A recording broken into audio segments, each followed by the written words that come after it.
வணக்கம். நான் சதீஷ் ராவ். ஆன்மீக உண்மைகளுக்காக பேச வந்திருக்கேன். முக்கியமாக இன்னைக்கு நிறைய பேர் முருகன் வழிபாடு அப்படிங்கிறத ரொம்ப விரும்பி செய்கிறாங்க, மகத்துவம் மிகுந்ததாக கருதுகிறாங்க. ஆனால் அவர்கள் செய்யக்கூடிய ஒரு பெரும் தவறு என்ன அப்படின்னு சொல்லி கேட்டால், முருகனுக்கு உகந்த தினம் அப்படிங்கிறது செவ்வாய்க்கிழமை தான். முருகனுக்கு உகந்த அந்த சஷ்டியில் தான் போய் வணங்கணும் அப்படிங்கிறது எல்லாமே ஏற்றுக்கொள்ளக்கூடியது தான், நான் இல்லைன்னு சொல்லலை.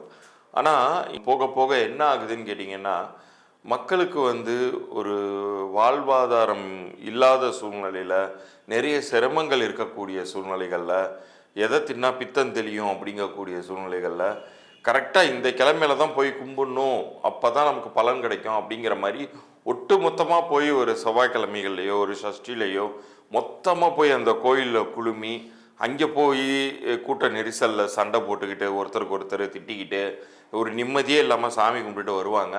நீங்கள் அது சென்று வந்த பலன் அப்படிங்கிறது கொஞ்சம் கூட கிடைக்காமலே போயிடுது.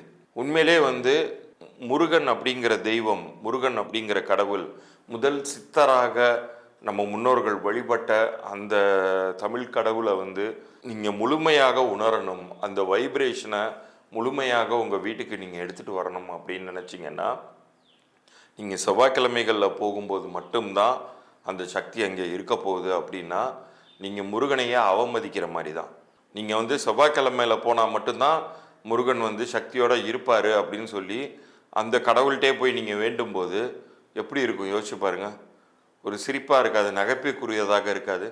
உங்களுடைய விருப்பப்பட்ட நாளில், எந்த நாளில் வேணாலும் நீங்கள் போகலாம். ஆனால் அன்றைய தினம் அந்த கோயிலுக்கு நீங்கள் போகும்போது கூட்ட நெரிசல் இருந்தாலும் சரி, காலியாக இருந்தாலும் சரி, ஒரே விதமான மன அமைதியோடு நீங்கள் கும்பிட்டுட்டு வர மாதிரி இருந்தீங்கன்னா அது சரி. இல்லை நான் கூட்ட நெரிசலானா நானும் டென்ஷன் ஆகிடுவேன், நானும் பதிலுக்கு திட்டுவேன், எனக்கு மன உளைச்சல் ஆகிடும் அப்படின்னா தயவு செய்து இந்த தவறை செய்யாதீங்க. அறுபடை கோயில்கள் அனைத்துமே சக்தி மிகுந்தது தான், நான் இல்லைன்னு சொல்லலை. உங்கள் வீட்டில் அருகிலேயே இருக்கக்கூடிய, வீட்டிற்கு மிக அருகிலேயே இருக்கக்கூடிய பழமை வாய்ந்த முருகன் ஆலயங்களுக்கு நீங்கள் சென்று அந்த மனபாவம் தான் அதில் ரொம்ப முக்கியம். நீங்கள் அந்த நேரத்தில் நீங்கள் அங்கே போய் வழிபடும் பொழுது உங்கள் மனம் எந்த அளவுக்கு அமைதியாக இருந்து அந்த கடவுளை நீங்கள் உள்வாங்கிக் கொள்கிறீர்களோ, அந்த முருகனுடைய அருள் அப்படிங்கிறது அந்த செகண்டே உங்களுக்கு கிடைத்ததாக தான் அர்த்தம். நீங்கள் அப்படி ஒரு வேளை நான் ரொம்ப பிரசித்தி பெற்ற ஒரு கோயிலுக்கு திருச்செந்தூருக்கு போகிறேன், சாமி மலைக்கு போகிறேன், பழனிக்கு போகிறேன் அப்படின்னு நீங்கள் சொன்னீங்கன்னா, முடிந்தவரை கூட்டம் அதிகம் இல்லாத நாட்களாக, ஏன்னா அதுவுமே ஒரு சமுதாய கடமை ஆயிடுச்சு. இன்னைக்கு எல்லாரும் போய் ஒரே நேரத்தில், இப்போ இந்த யூடியூப்ல வீடு கட்டணுமா சிறுவாபுரி போங்க அப்படின்னு சொன்னால், இன்னைக்கு சிறுவாபுரி கிராமம் வளருதோ இல்லையோ, அந்த கோயிலை சுற்றி மக்கள் கூட்டம் அப்படிங்கிறது வளர்ந்து வளர்ந்து பைபாஸ் ரோடு வரைக்கும் வந்துருச்சு. யாருமே நிம்மதியாக சாமி கும்பிட மாட்டேங்கிறாங்க. அங்கே போய் நீங்கள் கவனித்து பார்த்தீங்கன்னா, ஒருத்தருக்கு ஒருத்தரை அடிச்சுக்கிட்டு திட்டிக்கிட்டு, அது சாமிகிட்ட போய் நிற்கும் போது மட்டும் எனக்கு நல்லது பண்ணுப்பா அப்படின்னா எப்படி முருகன் நல்லது பண்ணுவார் உங்களுக்கு? இது ரொம்ப ரொம்ப அத்தியாவசியமான ஒரு நேரத்தில் இறை அருளால் உங்களுக்கு கிடைக்கக்கூடிய செய்தியாக நீங்கள் எடுத்துக்கொள்ளுங்கள். முருகனுடைய ஆலயங்கள் எத்தனையோ பிரசித்தி பெற்ற ஆலயங்கள், இன்றைக்கும் அந்த அளவுக்கு கூட்டம் இல்லாத ஆலயங்கள் நிறைய இருக்குது. இப்போ உதாரணத்திற்கு சுவாமி மலையை எடுத்துக்கோங்க. பழனி அளவுக்கு அங்கே கூட்டம் கிடையாது, திருச்செந்தூர் அளவுக்கு அங்கே கூட்டம் கிடையாது. ஆனால் நீங்கள் எதிர்பார்க்கக்கூடிய அறுபடை வீடுகளில் அது ஒரு வீடு, மிகவும் சக்தி வாய்ந்த ஒரு ஸ்தலமா அப்படின்னு கேட்டால் ஆமாம். அதுவும் பழமை வாய்ந்த முருகன் கோயிலான்னு கேட்டால் கண்டிப்பாக அது மிகவும் பழமை வாய்ந்த முருகன் ஆலயம். பெரிய பெரிய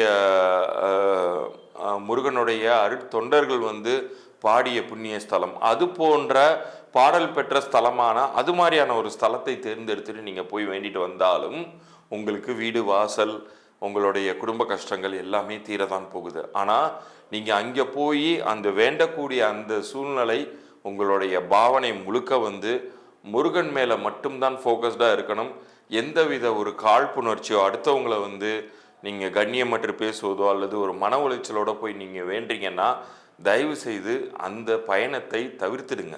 அது உங்களுக்கு புண்ணியத்தை சேர்க்காது, பாவத்தையே சேர்க்கும். நீங்கள் போய் வணங்கக்கூடிய அன்றைய தினம் ஒட்டுமொத்த உங்களுடைய குடும்ப உறுப்பினர்கள், இனி வரக்கூடிய உங்கள் குடும்ப சந்ததியினரும் நல்லா இருக்கணும்னு வேண்டுங்க.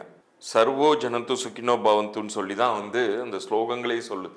எல்லாரும் நல்லா இருக்கணும் அப்படிங்கிற தாத்பரியத்தோட முருகன்கிட்ட வேண்டிட்டு என்னையும் நல்லா வெய்யி அப்படின்னு சொல்கிறது தான் உங்களுடைய பிரார்த்தனையின் பலமே. அப்படி நீங்கள் வேண்டும் போது முழுமையாக உங்களுக்கு கிடைக்க வேண்டியது கிடைத்தே தீரும். அதனால் முடிந்தவரை செவ்வாய்க்கிழமைகளில் மட்டும்தான் முருகனுக்கு வந்து பவர் அப்படியே கூடி போய் இருக்கு.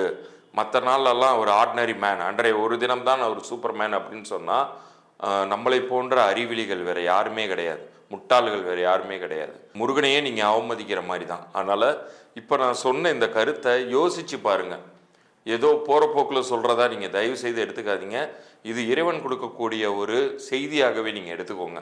இன்றைக்கி நிறைய பேர் வந்து கோயிலுக்கு போய் வேண்டிட்டு வந்துட்டா நமக்கு நல்லது நடந்துரும்னு சொல்லிட்டு அங்கே போய் ஒரு மன உளைச்சல்கள்லையும் சண்டை சச்சரவுகள்லையும் திருப்பி வீட்டுக்கு வந்துட்டு நமக்கு நல்லது நடக்கலையேன்னு குய்யோ முறையோன்னு கதறாங்க.